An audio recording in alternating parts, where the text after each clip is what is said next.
Hi, my name is Brianna Meeks, and today I would like to discuss a very important issue in the United States and in the entire world. Specifically in the United States, there is a strong issue with human trafficking. On the top list in Polaris' study, they found that the United States had the most number of human traffickers in the entire world.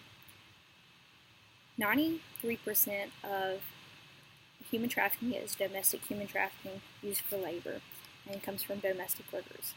And most people say, let's put an end to human trafficking, but what they don't realize is that they want to put an end to sex trafficking and not domestic trafficking, because domestic trafficking makes our food cheaper and brings down costs. But what they don't realize is because of that, there are so many immigrants and other people working for practically free, practically nothing, and they're vulnerable, and they're poor, and they can't afford to feed themselves, and they live in fear oftentimes of being deported just because there are no laws to protect them in the United States.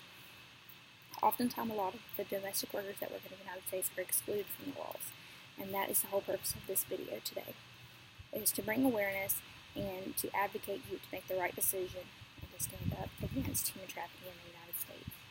The United States government sits by as people in the United States live with poor conditions, and they live without legal protections. These legal protections are not only limited to these, but these are some of the most common ones and the ones that affect domestic workers the most. They have been excluded from the National Labor Relations Act, the Fair Labor Standards Act, the Occupational Safety and Health Act, Title IX of the Civil Rights Act, and the Americans with Disability Acts. And because of this, they can't fight, and they have no legal rights to change the system. They have no right to get out of the situation they're in, and therefore they continue to be underpaid. They continue to live without benefits. They continue to live and be poor and not be able to support themselves because the United States government gives them no support. And because of this exactly is why we need to change. You have oftentimes, under that, you have domestic workers that aren't even qualified for disability. So they work all these years to make sure that Americans can have cheap food and that all the cost stays down and keeps inflation down, even though it shouldn't be, because they're not being paid fair wages. They hurt themselves because they're doing intensive labor, so then once they get to a certain age, they can't work at all. But then they don't even qualify for disability. So we need to stand up and we need to change the system.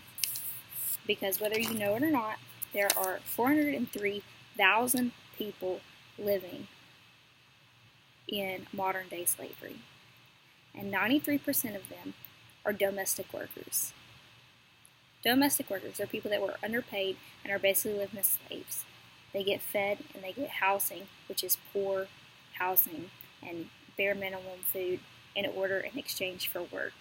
So they work and they work and they work, and then when they can't work anymore, they just lose their jobs and they don't even qualify for disability or food stamps or welfare, and they can't even apply for that stuff, because even after they've worked and helped the United States government keep life more affordable, they can't afford food, and they live in fear of being deported even after everything they've done for our country.